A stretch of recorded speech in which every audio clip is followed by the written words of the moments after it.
13 years in the making, the Lone Star Showdown has officially returned. The Texas A&M Aggies hosting their arch rival, the Texas Longhorns, this Saturday night at Kyle Field. And, of course, we will be in attendance hanging out with the 12th man, helping us all break it all down from the Texas A&M perspective. He is the co-owner of TexAgs. Our good friend Billy Liucci joins the show. Billy, what's going on, man? Appreciate you taking the time. Really excited to chat with you and excited to meet up with you this weekend and get down to College Station.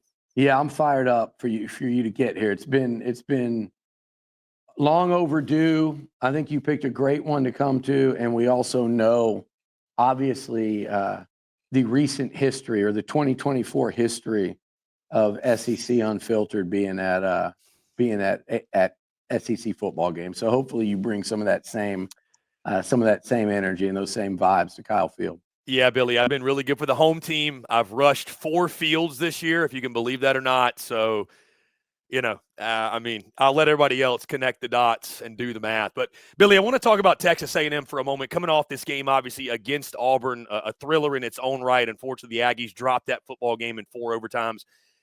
But Texas A&M still controls its destiny. It's kind of an interesting dynamic, Billy, where it's like everything that A&M, I think, wants to accomplish is still intact. You can still get to the SEC championship. You can still make the college football playoff. Technically, you can still win a national championship. So how has the Auburn loss, if at all, changed the vibe of this week going into the rivalry? And is there anything from the Auburn game you saw that concerns you, or is it just kind of more so a one-off? Because I know, Billy, you've seen it's been such a week-to-week league this year where you can't say, well, X, Y, and Z happened last weekend, so that means they're going to happen this weekend. It's just when you walk into a place like Jordan-Hare at night, weird things can happen. So just your overall vibe, what you saw in that Auburn game and how you're feeling right now in the midst of Lone Star Showdown week. Well, there's a lot to unpack right there. And there's a lot I've said about SEC road games at night.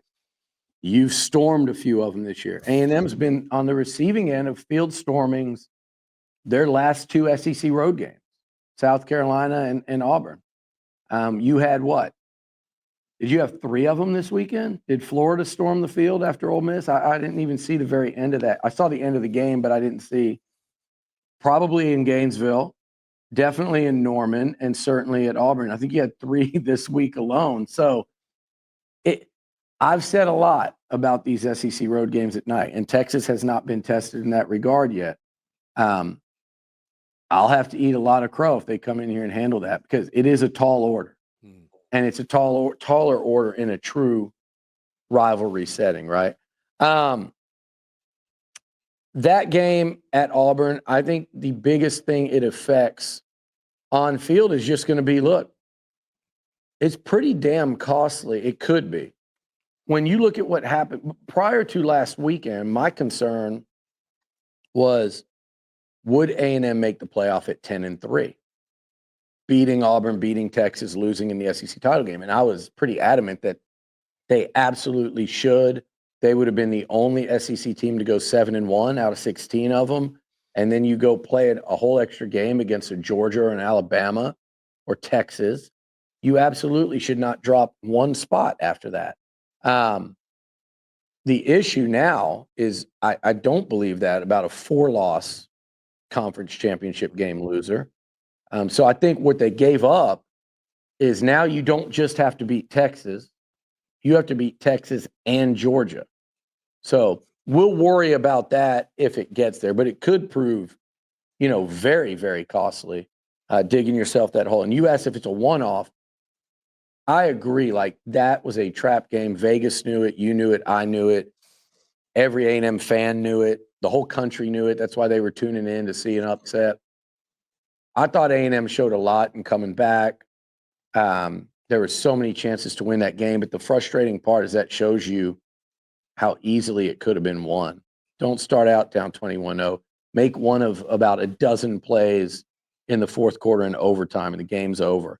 But I don't think it was a one-off, and that's why I think Aggie fans that have watched this team the last few weeks are concerned. Look, Texas is. Do I think they're vintage Nick Saban, Alabama? Do I think they're Mac Brown, Texas? Do I think they're recent vintage Kirby Smart and Georgia or 2019 LSU? Hell no. I think they've got weaknesses. They are not an invincible team by any stretch of the imagination. But I also think they are a very balanced team without any like true flaws. You know, I'm sure there are things Sark will go, and we you know, we're weaker here, but they don't have a true exploitable flaw. You know, they're stronger at some positions than others. I do think they can win a national title. I think they're one of several teams that can, but they're not invincible, and they're certainly not invincible on the road. But A&M will not win this game if they play like they did at South Carolina or Auburn. And so it's not a one-off. I think you're seeing, how much they miss Le'Veon Moss with that running game, even though Amari Daniels has played his ass off lately. In Moss, I told some Aggies, I said, imagine Jarquez Hunter not being on Auburn, how easy that game is last week. Because Moss was right there with him and Tennessee. You know, he's right there with those two guys at the top of the SEC rushing list when he got hurt. Actually, he was well ahead of Hunter. So that's affecting them, I think, pretty significantly. You're still watching a quarterback in Marcel Reed that had 350-something yards of offense. And what did he have? Did he have 3 touchdowns or 2? He had, I think, 3 touchdowns, 1 interception. Hell of a game on the road. But if you watch that tape, he's still, I guarantee you he's watching it go, man, I missed so many open receivers. And I don't mean with throws. I mean not throwing it to them in rhythm and on. So what we're watching is a quarterback that is really dynamic and really exciting. He's a winner, a leader, all of the things. But you're watching him learn as he goes. And the SEC is a tough place to do that. And doing it against that Texas defense will be tough, just like it was doing it against South Carolina, LSU, Auburn, although Texas, I think, and South Carolina are at a different level. And then finally, the defense, man. You know, Mike Elko expressed it yesterday. There's real concern on that side of the ball where if you'd have asked me 3 weeks ago, I like A&M's chances against Texas because I like what that D-line could do to get Quinn Ewers out of his comfort zone because he's such a comfort zone QB. And I loved what A&M, I thought, could do with a 4-man rush. Maybe just mixing pressures, playing zone. They've struggled in zone. The 4-man rush just hasn't been getting home like it should. Elko addressed that yesterday. So in the last few weeks, when you're looking at this particular matchup, you've got to look at these last couple games and go, that wasn't a one-off. So the bottom line is it's been a crazy year in the SEC. The Aggies have a ton of talent on both lines of scrimmage, and they're playing at home in front of 110,000 in a rivalry game that they can win this football game. I think everyone knows that. I think Texas knows that. That's why they're going to come in ready to go. But it is going to take them playing better than they have in the last month or so. That's not going to cut it. We'll have to see second half A&M versus LSU, and everybody will say, well, that's LSU couldn't defend the quarterback run game, and that is true. But the Aggies defense got after it. They forced 3 turnovers. Le'Veon Moss was running wild. The O-line was clearing big holes, and they played at this emotional level that was up here. And I think they're at that phase in their development, Phillips, where it's like they're so much better at home than they are away from home. So we'll see which Aggie team we get on Saturday. And Billy, like you mentioned, home field advantage has played such a pivotal role. I want to zero in, though, Billy, on the Lone Star Showdown itself. It's been 13 long years since we've had this game, which is a travesty that we lost this game. But 13 long years. Obviously, again, you grew up with this rivalry. You know this rivalry better than most, I would say. When I say Lone Star Showdown, what comes to mind, and how important is it for this game to return for A&M and for Texas? Well, I think it's part of the fabric of football in this state. It is as big as anything that this football-crazed football so much of Texas high school football, the Longhorns, the Aggies, the Red Raiders, Baylor, TCU, the run and shoot at U of A, like the history of football in this state. At the center of that is Texas A&M and Texas, the Aggies and Longhorns, playing on Thanksgiving night all those years. Darrell Royal, Jackie Sherrill, R.C. Slocum, Mac Brown, like so much of that is tied into it's just the fabric of football in this state. The legends on both sides, the Heisman winners, all of it. To go without that for 13 years is pretty criminal. And we've had to live this battle as since you've come up into this space, you've seen it. All right, is Aggies and Longhorns fighting the battle on social media and message boards. That's it. It should never be reduced to that. And I was the most vocal about, I did not want A&M to play Texas when they went to the SEC because DeLoss Dodds said, basically, their then AD, we're not playing them anymore. That was his message. And it was his choice, and it was their choice. And then they went around and tried to rally the TCUs, the Oklahomas, the Texas Techs, the Baylors of the world to not play A&M and schedule A&M in any sports. There was a movement there, and you know how that much that affects baseball, softball, soccer, track and field, like all of those things. So I thought that's over the top. Don't play them anymore because you've got a competitive advantage in the SEC while the Big 12 was doing this. And a lot of Longhorns held that against me saying that over the years. It was just true. And it turned out to be true. That's why they're in the conference now. You had a competitive advantage. And by playing in a series and giving them that home game every other year that they so desperately needed because OU's neutral, giving them that rivalry game at DKR every other year, giving them that Thanksgiving platform against the Aggies. If you split every game with them as A&M, you're losing. Why would you ever go into an agreement like that? So I thought A&M had the upper hand. They should have kept it. I was hoping over the years they would meet in a Cotton Bowl, in a Sugar Bowl, in a college football playoff. But let's be honest, both teams, the Aggies had they had two top 5 finishes. Texas, I think, had one during that stretch. Neither one of them was able to separate themselves. And now, as soon as that deal was done, I was like, sign me up. Let's get this damn thing going again. It's long overdue. The one thing I haven't liked about the SEC is Texas A&M has never had a rival. That's the one thing that everybody was ready to break away from Texas, but I think the one thing they did not have a rival in the SEC. It couldn't be LSU. The games have been so competitive the last 8 years. They're still not a rival. It was what was missing for A&M for 12 years in this conference. There was not a rival. And it's not just football. It's every sport. And I think that's why the A&M Texas rivalry is actually the best in the SEC. In football, it's probably one of the top 3 with the Iron Bowl and now the Red River. Some would argue the cocktail party. Some would argue the Egg Bowl. I think Texas A&M, Texas is bigger. It's going to be bigger this weekend than Michigan, Ohio State. It's going to be bigger than Alabama, Auburn. Texas and A&M is bigger. And where it really separates is in every other sport. I don't think Auburn or Alabama fans really give a damn who wins in the fall in soccer on a Friday night or on a Sunday afternoon. Aggies and Longhorns do. Whether it's basketball, baseball, women's basketball, tennis, they're interested in that, very interested and very invested in wanting to see it. So A&M needed a rival back, and they got one in Texas. To your point, Billy, on a side note, I recall a few weeks ago I had some Longhorns that were complaining to me about Texas losing to A&M in volleyball. So it does speak to your point. Every single sport matters in that rivalry. And I think, Billy, too, what's interesting, you think about everything on the line this weekend. We mentioned SEC title, playoff.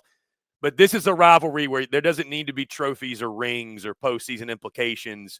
The game alone, the hatred between the two, and I want you to speak to that, the hatred from the A&M side, because, again, I've spent time with both, talked to both.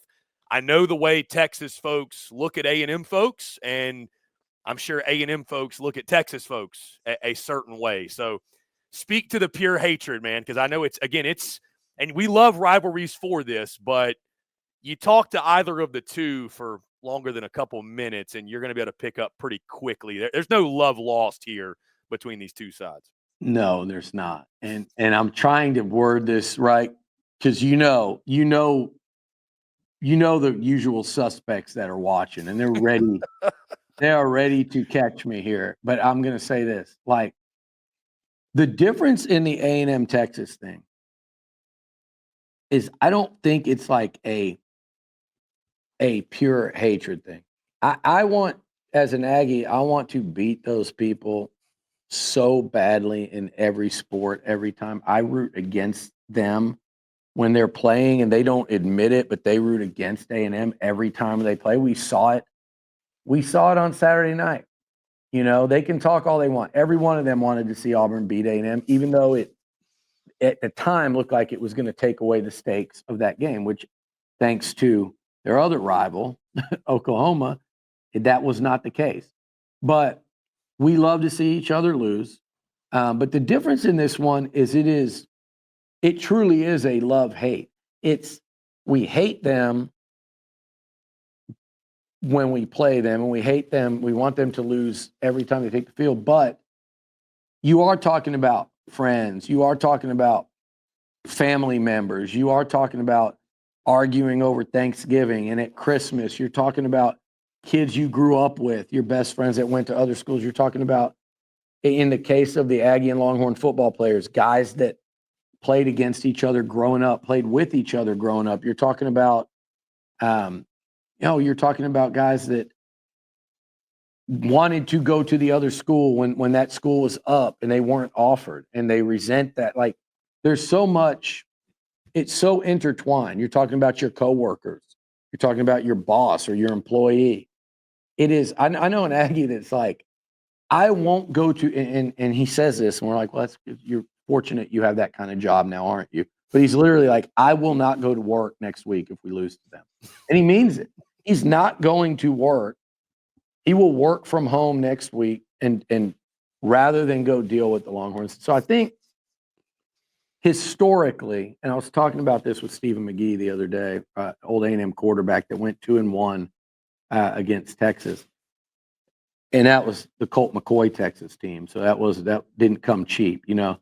But he was saying he grew up, you know, he went to high school with Jordan Shipley. He grew up just outside of Austin. It's all Longhorns. He grew up with this disdain towards them. And so much of that goes so far back. And it was Texas just, there's a level of, and I've said it before, there's a level of arrogance and it kind of looking down your nose at the Aggie. That I don't get that as much now, because the last however many years, Texas just hasn't been. They're always going to be relevant because they're such a brand, and historically they've been, but they just haven't. It hasn't been something that's really, you know, I haven't felt that look down your nose thing, but it's there. There's the arrogance to it, and from the A&M side, there's the hatred in return of that, and that disdain, you know, that goes back. So it's pretty intense, but it's like it truly is love-hate. It really is. Like, we can be friends, we can be family members, but gosh, I hate you guys. And gosh, I want you to lose. And nothing would make me happier than to see my team beat yours. I mean, that is truly what it is. And it's interesting because I've been around the rivalry for so long. I remember the days when A&M consistently won under RC. I remember when Mac Brown got there and the pendulum just swung completely, and that was just a dominant run.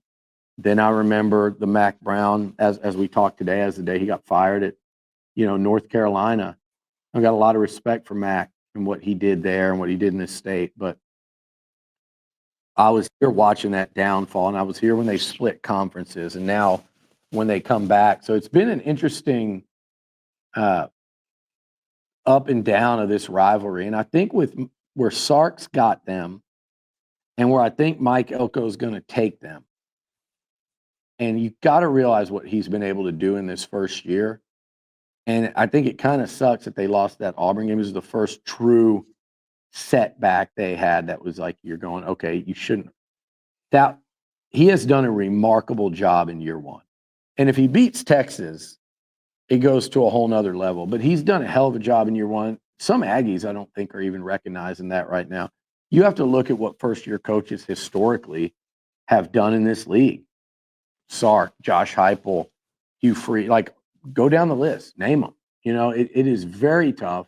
It's extremely difficult. And what he's done in year one, look at what like Napier did in year one at Florida. Go up and down the list. He's done a hell of a job. And I think where he's going to take this program, it's interesting that Texas is coming in up here. And I've been called out on that 8 million times. Okay. But, and you know who's doing it. But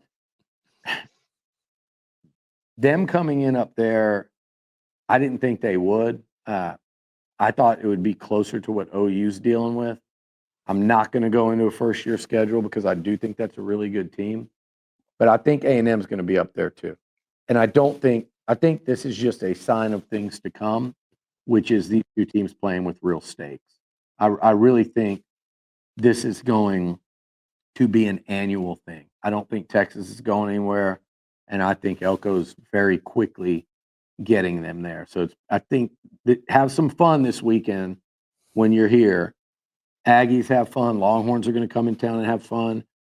A group of people are going to be real happy Saturday night, and other ones are going to be crushed. But regardless, I think we're going to see it take place again next year in Austin and again back here. I think this thing's going to be, again, like I said, I think it's going to be one of the 3 most anticipated games every year in the SEC.